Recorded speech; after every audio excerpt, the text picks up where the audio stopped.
good morning. Thank you for joining us today as we announce the 6th annual Magical Boulevard Christmas. Before we get started, I'd like to make a few introductions. We have Councilmember Angela Underwood-Jacobs here with us. Our City Manager, Mr. Mark Mozegan. And our Chair for the event, Senior Operations Manager, Mr. Mike Rosa. The Magical Boulevard Christmas has become a staple for us here at the City of Lancaster. It's one of our favorite events. It wraps up our 120 days of fun that we do on the Boulevard throughout the fall and into the winter, and we're very excited about it. We've got a wonderful lineup of events to bring to you today, and Councilmember Underwood-Jacobs and Mike Rosa will be talking about that a little later.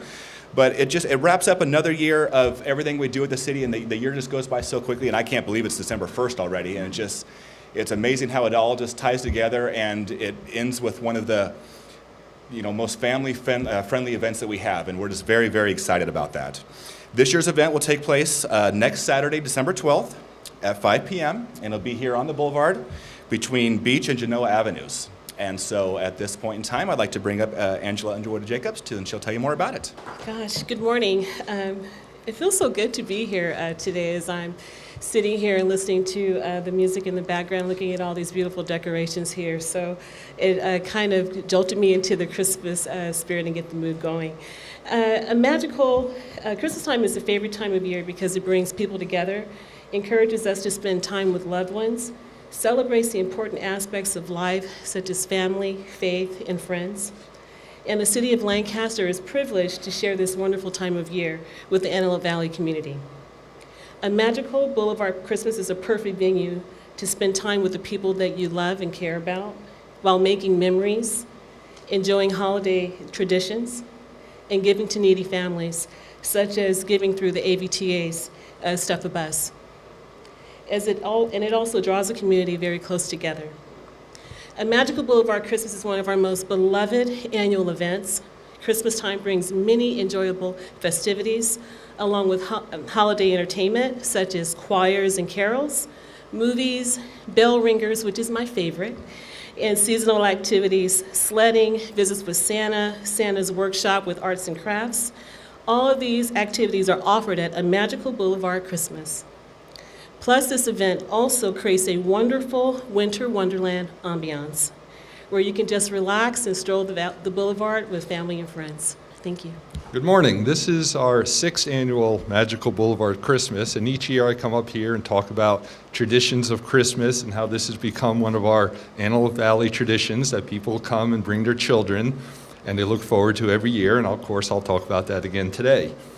I'm going to first go over some things that you'll see here on December 12th.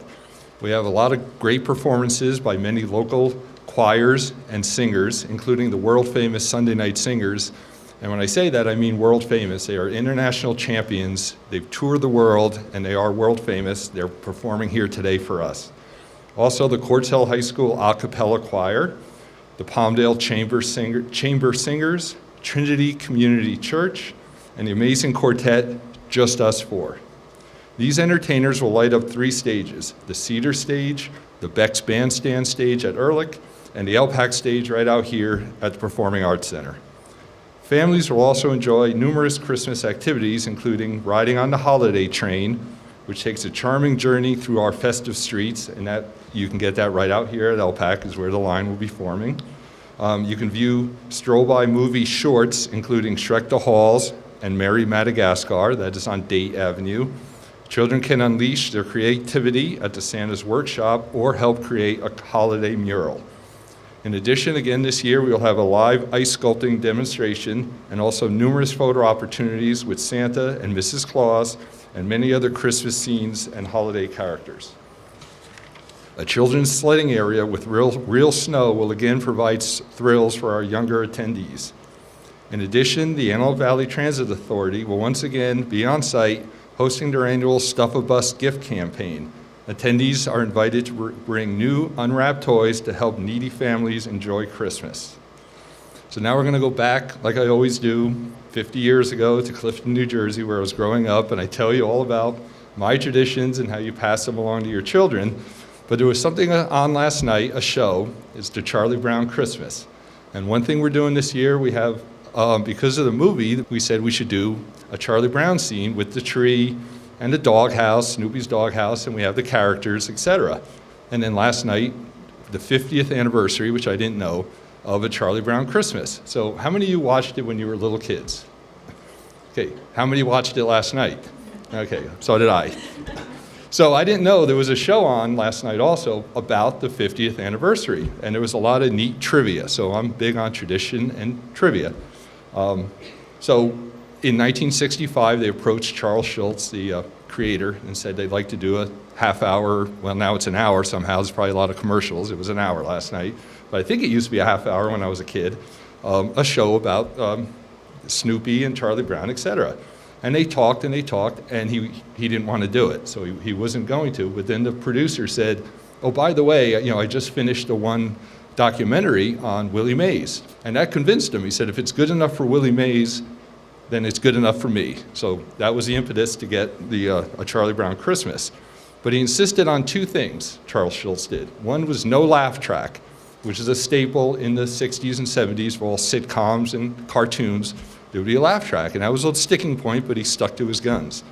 And the second one that I didn't know, at the end of the show, when Linus is telling you the true meaning of Christmas to Charlie Brown, who was depressed most of the show, it's actually from the Gospel according to Luke, the birth of Jesus, and the true meaning of Christmas.